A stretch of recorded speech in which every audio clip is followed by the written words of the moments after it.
In the middle of the night, bounty hunter Hub arrives at a motel and looks at a wanted poster for Jeb. After gearing up, Hub bangs on the door and says he's a bail enforcement bondsman, so Jeb must come out with his hands up. The TV and lights are turned off in the room, but Jeb just tells him to go away.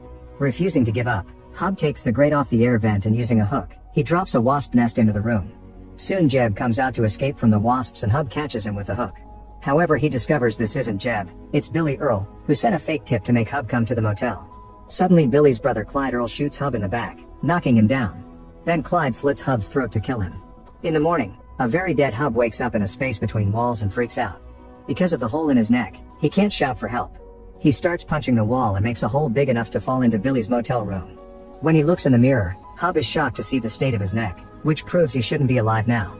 He also has a claw-like bruise on his arm. At that moment he hears a voice outside and notices his guns are gone. Tater enters the room and screams when he sees Hub, who punches him and hits him with the door to then tackle him, stealing his gun in the process. When he lights a cigarette, smoke comes out of the hole in his neck.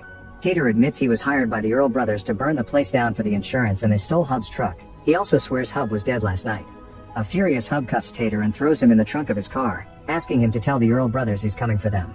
Then Hub takes some tape from the car and puts it around his neck before leaving.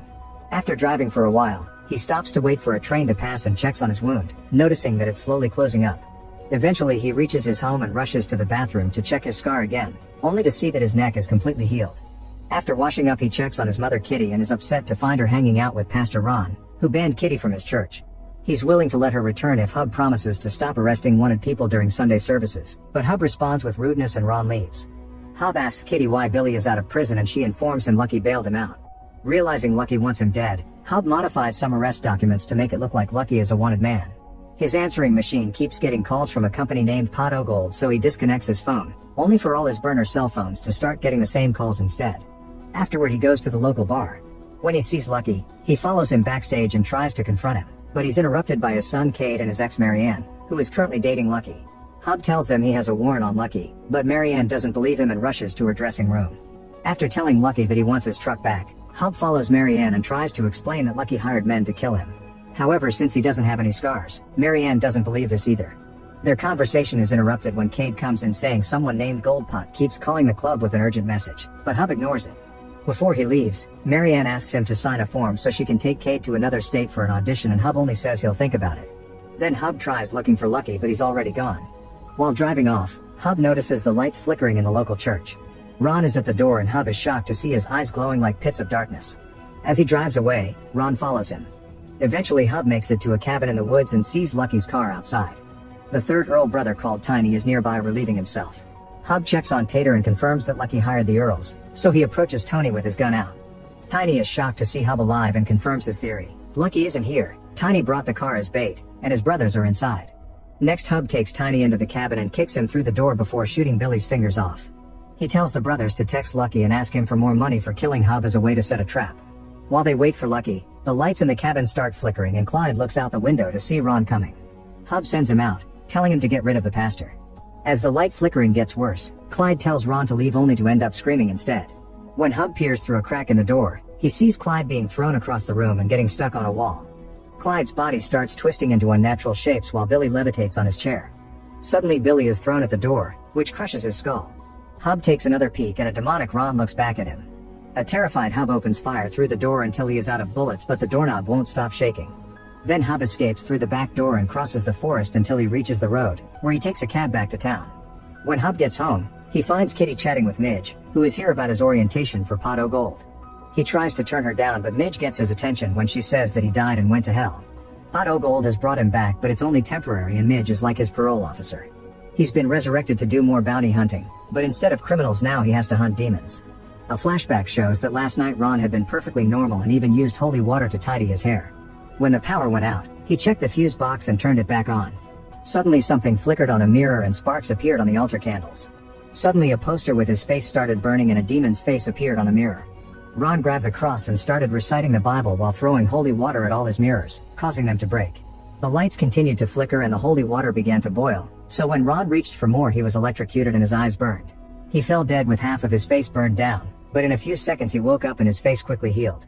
In the present, Hub turns Midge down thinking it's a scam. Midge takes out a recorder and asks Hub for confirmation of refusal, but he doesn't dare to say it. Kitty wonders why her son would end up in hell, but Midge tells her that's for him to share. Then she explains demons have been escaping from hell and Hub's job is to send them back.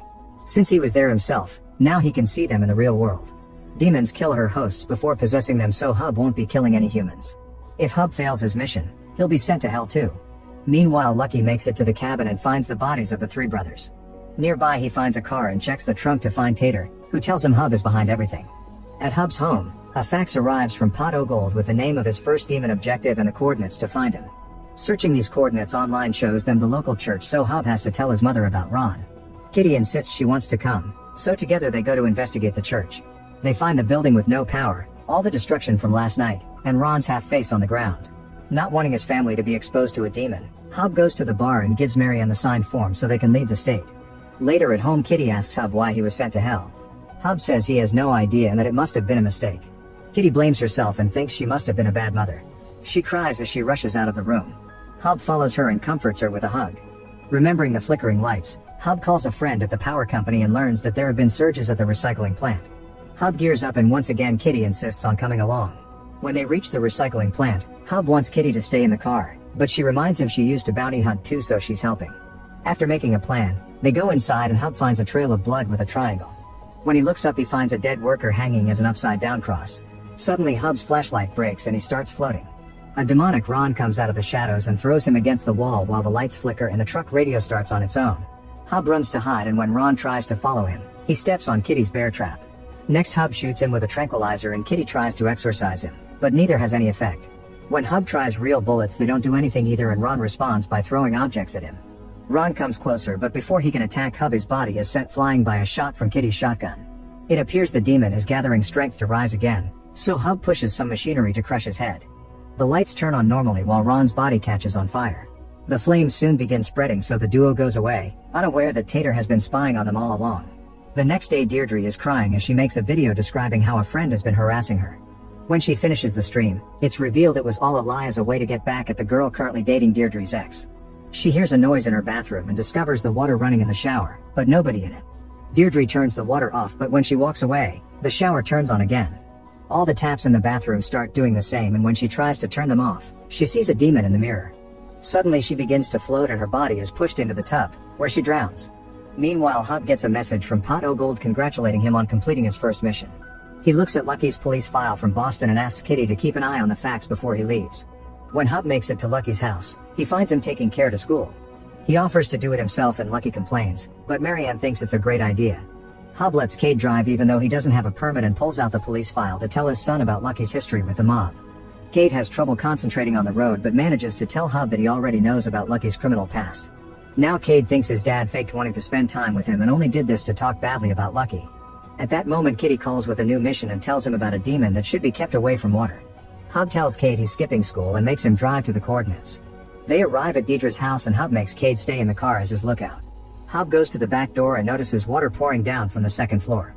He picks the lock to go inside and finds the bathroom flooding. There also are bloodstains on the walls. On his way out, Hub concludes he's hunting the teenager that lives there, and Cade confirms this is the house of popular girl Deidre, who he knows from school.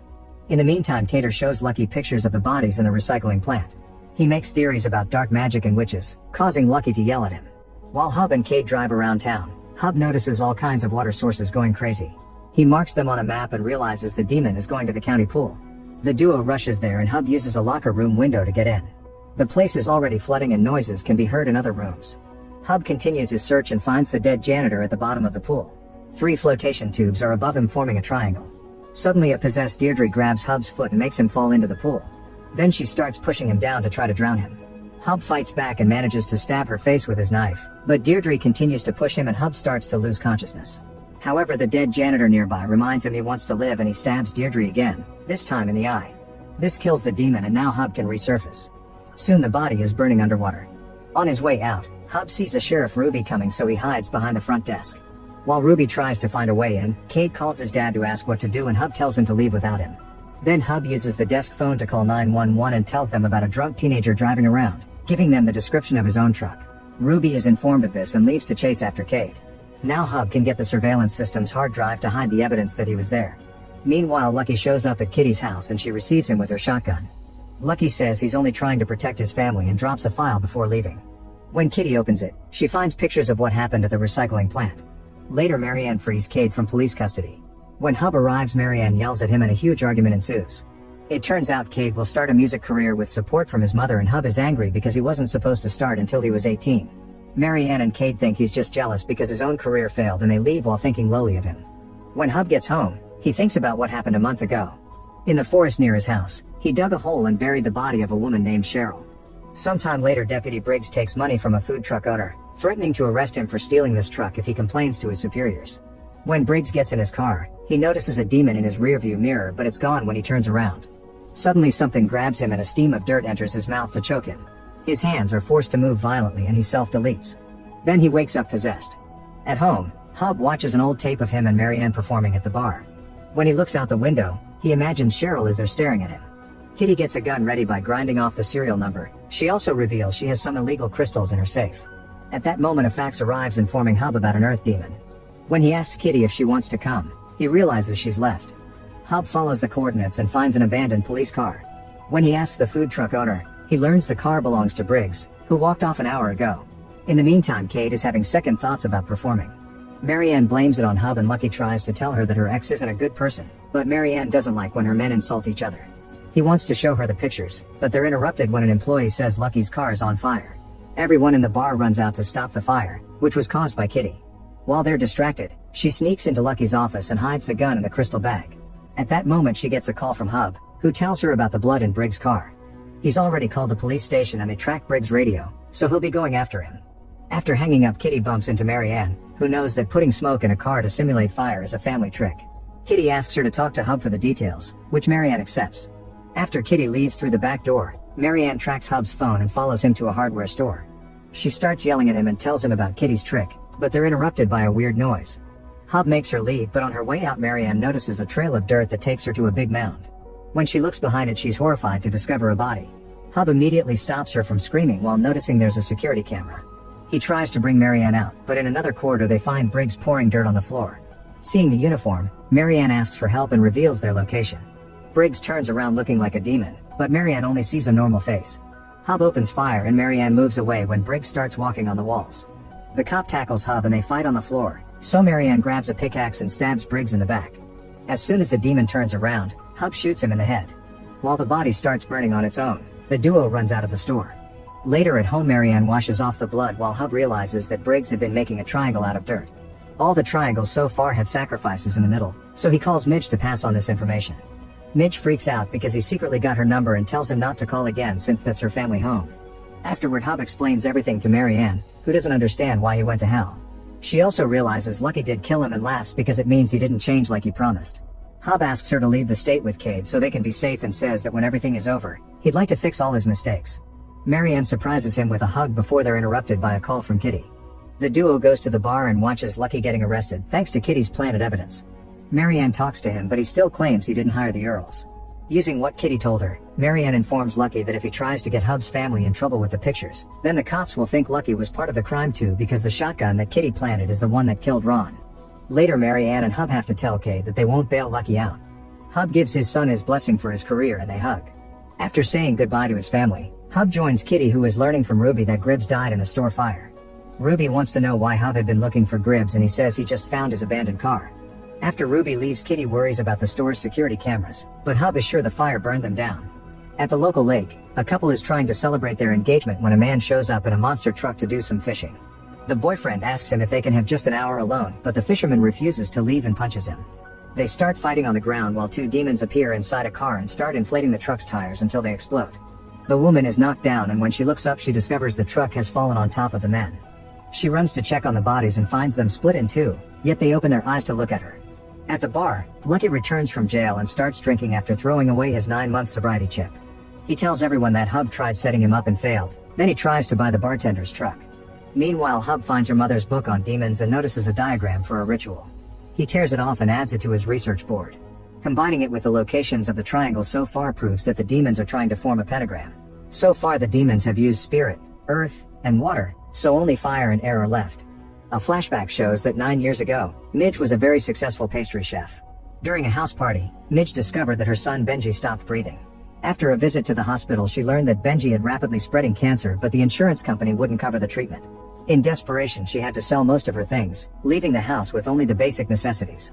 It still wasn't enough, so she started to consider selling a kidney, but while browsing for information she found an ad for Pot O Gold saying they offered full medical benefits. She clicked on it and the leprechaun logo started moving on the screen, making a glitch. Then an application appeared and filled itself with all her information, including a clause that promised Benji would be cured. The leprechaun kept repeating selling your soul while Midge submitted the application. The next day Midge was visited by Cosmo, who brought her a fax machine. He told her that if people asked how Benji got better, she should never mention Pot O Gold. Her new job was to recruit new souls for the company and she had a quota to fill, of which a third would be credited to him as her supervisor. The new souls would bring credits for her, which meant this was a pyramid scheme. Midge was hesitant, but when Cosmo reminded her of Benji's incoming early death, she signed the contract. He also needed her thumbprint and the ink box pricked her thumb to make her use blood. Afterward, Midge started to see images from hell in her mirrors and Cosmo's true form, which was an old man. A claw-like bruise appeared on her arm and Cosmo showed her he had the same thing. In the present, Midge is happily baking with a very healthy Benji. The doorbell app tells her that Hub is at her door, so she grabs her gun before meeting him. Hub reveals that he did research and knows about her story, so Midge explains that when she tried to quit Pot O Gold, Benji's cancer came back. Hub shows his sympathies but still tries to show her his theory about the demons. Midge doesn't care for anything other than her son's safety and threatens to shoot if he doesn't leave. Hub drops the folder before driving away. During the trip he calls Kitty and learns the air demon is on the loose. He also notices that Marianne is tracking his phone and likes to think she misses him. Moments later, Hub arrives at the lake and finds the abandoned vehicles plus the blood where the bodies used to be. Since there's nobody around, he decides to head east because that's where the air corner is on the pentagram. In the evening, Hub is watching a bridge and sees the two possessed men carrying the woman. He opens fire and hits one of the men, but the other uses the lady as a shield. Hub continues to shoot at the first man, who is currently climbing the bridge. Suddenly a truck appears behind him and hits his car, causing it to flip over. When Hub finally wakes up, he tries to reach his fallen gun, only for Lucky to step on his hand before kicking his head. The next day, Kitty finds her son's car but not a person in sight. She spies on the police radio and hears about a murder, so she rushes to the scene of the crime, but it's only the dead woman from the lake. Ruby sees her and thinks it's weird Kitty is so far from town this early in the morning while wearing a vest. When Hub wakes up, he finds himself in his underwear and handcuffed to a bench in his own home cell. He hears his phone ringing and the answering machine picks up a message from Midge, who has looked at the file and admits he's right. Lucky is there too and starts ranting about what a loser Hub is, not understanding how a guy like him could get Marianne. He steps on Hub's hand and hits his fingers with a hammer before turning to the camera. It turns out he's recording this for Marianne. He admits he hired the Earls to kill Hub, but he also claims that Hub tried to kill him first. When Hub says he's lying, Lucky asks him to share what happened to Cheryl. Hub refuses, so Lucky keeps breaking his fingers with a hammer. A flashback shows that a month ago, Hub visited Lucky at the bar and tried to convince him to leave Marianne because nobody ever truly left the criminal life. Lucky insisted he was clean, but Hub went on a rant, threatening to kill Lucky by framing him as a rat to his old gang. Then Hub punched Lucky and Tiny had to kick him out while Lucky told him he crossed a line. Outside, Tiny kicked Hub a couple of times and asked him to run. Later that night, Hub was waiting in his car for Tiny to leave while drinking a lot. With a gun in hand, he entered the bar and saw a shadow with Lucky's hat, so he immediately shot it. However, when he took a closer look, he discovered he shot Cheryl. Hub tried to stop the bleeding, but Cheryl still died under his hands. Lucky was in the office upstairs and saw Hub's car driving away at great speed. He rushed to the other room and found the hat, a freshly mopped floor, and tons of cellophane. In the present, Lucky insists Hub has to confess, but Hub only gives him the finger and Lucky answers with his hammer again. Meanwhile, Marianne and Kate finish recording their first song together. At that moment, she gets a call from Ruby, who wants to know if she had been at the hardware store. Marianne says she went there to buy a new fuse and that she was alone. Ruby hangs up, but she has a shot from the security camera showing Marianne and Hub in the store before the fire. At home, Hub hears the door and thinks it's Kitty, so Lucky goes out to distract her. However, he finds the possessed fisherman at the door and the other man on the ceiling before he gets pounced on. Hub takes advantage of his broken hand to slip it out of the handcuffs and uses the hammer to break the other pair. The demons are beating Lucky up, so he has no choice but to open fire, but the bullets do nothing. Lucky tries hiding under a car, but the fisherman drags him out and throws him against a cabinet. Hub sees all this and rushes to grab a gun, only to find the other demon on the ceiling behind him. He brings him down with a shot and the fisherman hears it, so he drops Lucky to go after him. When Hub lands a shot on the first demon's head, he finally kills it and the body lights on fire. Then the fisherman tries to attack Hub and he shoots him too, but only hits him in the body, and that's his last bullet. While Lucky escapes on his truck, Hub gets a chainsaw and sticks it into the fisherman's head to kill him at last. To protect his house, he uses a fire extinguisher to put both fires out. In the evening, Kitty comes home and takes care of Hub's hand to avoid a visit to the hospital. He's about to tell her about Cheryl, but they're interrupted by the arrival of Marianne and Kate, who now knows about the demons. Marianne told him because she thinks Ruby knows something and they need a plan. Hub shows them the bodies to try to scare Kate off, but he still wants to help the family, and Kitty admits they need some extra hands. The family agrees to clean this mess together. The next day, a boy is playing in the playground when an invisible force suddenly creates a trail of ashes on the grass and makes the kid disappear. In the meantime, Marianne is still helping Hub clean. Kitty and Kate left with the bodies, which will be cremated at the funeral home. Hub knows the employees won't call the cops because Kitty has information about the funeral home's criminal activities. Suddenly they hear a ringtone and discover Lucky left his phone behind. Marianne knows the password and unlocks it, but Hub tells her that Lucky recorded his torture, so she drops it. When she leaves the room, Hub destroys the phone with a hammer. After Kitty and Kate come home, the fax drops the information on the latest demon. It can manipulate fire just like Hub predicted. Following the graphic he's been making on the map, he deduces the final sacrifice will happen at the new housing development. The family wonders what will happen to Hub when he kills the last demon, and Kitty makes them pray. At that moment, Midge arrives and shows them the results of her research. If the demons complete the ritual, they will summon one of the shackled 7 former angels that joined Lucifer's rebellion against God. The family organizes an evacuation plan for the housing development. In a church, Lucky tries talking to God about what he saw, while Tater points out he was right about the black magic. Lucky concludes that God gave him his bad temper to prepare him to fight Hub as a holy warrior and asks for a sign. Tater's phone begins ringing and he explains the police keeps trying to make him talk about the Earls, but he swears he isn't a rat. However, Lucky sees this as the sign. Midge and Hub's family dress as firemen and go around the housing development telling people they need to evacuate because there's a house leak.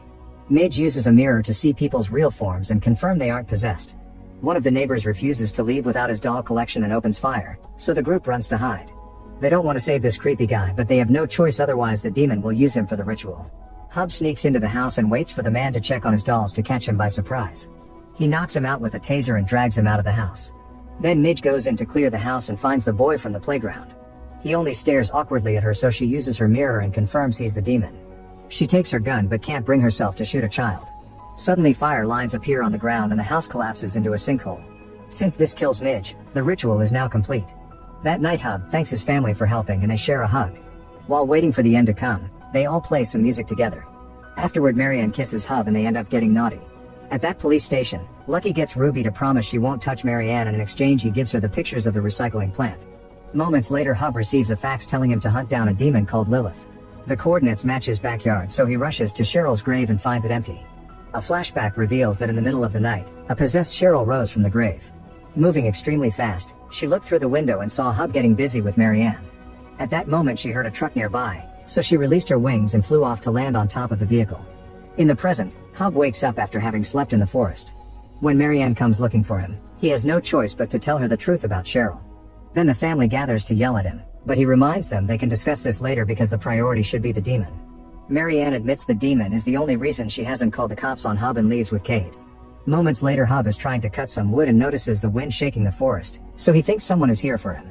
At that moment, Cosmo arrives in his van and drops Midge, who looks perfectly fine. She explains she's been sent back to help him finish the job, which will be the last one for both of them. It's also their only chance to save their families because Armageddon is coming. Midge tells him about Lilith, who used to be an angel. Since she was God's favorite, other angels were jealous and tricked her into joining the rebellion so she would be sent to hell. Lilith is known for her amazing voice, and as she's very attracted to music, she also has mind control powers. The devil's been enamored of Lilith since she became his prisoner, and the last time she escaped, she took out her rage on every man she met. They finally captured her outside an abbey where the monks were chanting, which Midge has a diagram of. Meanwhile, Cheryl bursts into a diner and turns up the volume of the jukebox. The locals run to call the police because they recognize her from missing posters. When a man touches her shoulder, Cheryl controls the minds of every man in the room and forces them to self-delete. Then she makes the women bow to her. At the same time, Lucky and the cops surround Kitty's house. She surrenders while the cops search the house, but they can't find Hub. There isn't blood anywhere and the cops start to doubt Lucky's story, so he points at Hub's demon board as proof. Soon the cops also arrest Marianne, and Lucky tells Kate he did it to protect him, but Kate swears he won't testify against his parents, which means nobody will believe Lucky's demon story. Kitty and Marianne try to tell Ruby that Hub is saving the world, but they aren't taken seriously. Ruby threatens to arrest Kate as well, so Marianne agrees to call Hub and leaves a message asking him to meet. In the woods far from town, Hub starts unpacking an amp system because he thinks he can attract Lilith by blasting music. He saw a pentagram on the picture of the abbey and has concluded he can use one to send Lilith back. They make twig runes and put them inside coffee cans to form the pentagram points, then they join them with wires and cover everything with leaves and dirt. Hub's worried about Lilith's mind control powers, but Midge explains they won't work on people who have been to hell. As soon as Hub starts playing music, Cheryl leaves the diner. The women go back to normal and scream when they see the bodies of the men. Cheryl flies to the woods and lands outside the pentagram. Hub comes out of hiding with his gun, but Cheryl moves behind him and starts throwing him around, smashing his head against the car and a tree. Then she picks Hub up right above the pentagram, so Midge activates the trap. The lines form walls of power and Cheryl panics, so she drops Hub on the car and tries to fly away. However, the trap keeps her in place. Next, Cheryl lands against the car and pretends to be an innocent woman, begging Hub not to kill her again. Hub can tell she's not Cheryl, so Lilith's voice tells him that if he lets her go, she'll let Cheryl live and Hub won't go to hell. As she talks, she heals all of Hub's wounds. He rushes to grab his gun, but when Lilith mentions his family, he decides to take the deal. Lilith transfers herself into a crow and Hub's bruises disappear from his arm. Then he breaks the seal and the crow flies away. Midge insults him, but Hub promises he'll find a way to fix it later. Cheryl returns to normal and doesn't understand what happened. That evening, Hub takes Cheryl to the bar so she can reunite with her friends. Hub gives Lucky the finger before telling his family that he's free from hell, but Ruby interrupts him to arrest him. A devastated Marianne rushes to her dressing room to cry in private and notices the crow perching on her hanger. When Lucky comes to check on her, he finds the room destroyed and Marianne singing in front of the mirror. He tries to approach her, but Marianne is possessed and pushes him away. With her power, she forces Lucky to self-delete. In the main room, Hub watches the crow fly away. At that moment, Marianne walks on the stage and starts singing to control the crowd. All the women cross their arms and the men get their hands ready to self-delete except for Hub. Lilith reveals herself to Hub and tells him he has no choice but to serve her if he wants to keep Marianne safe. Make sure to subscribe and turn on notifications so you can watch more videos like this. Thanks for watching.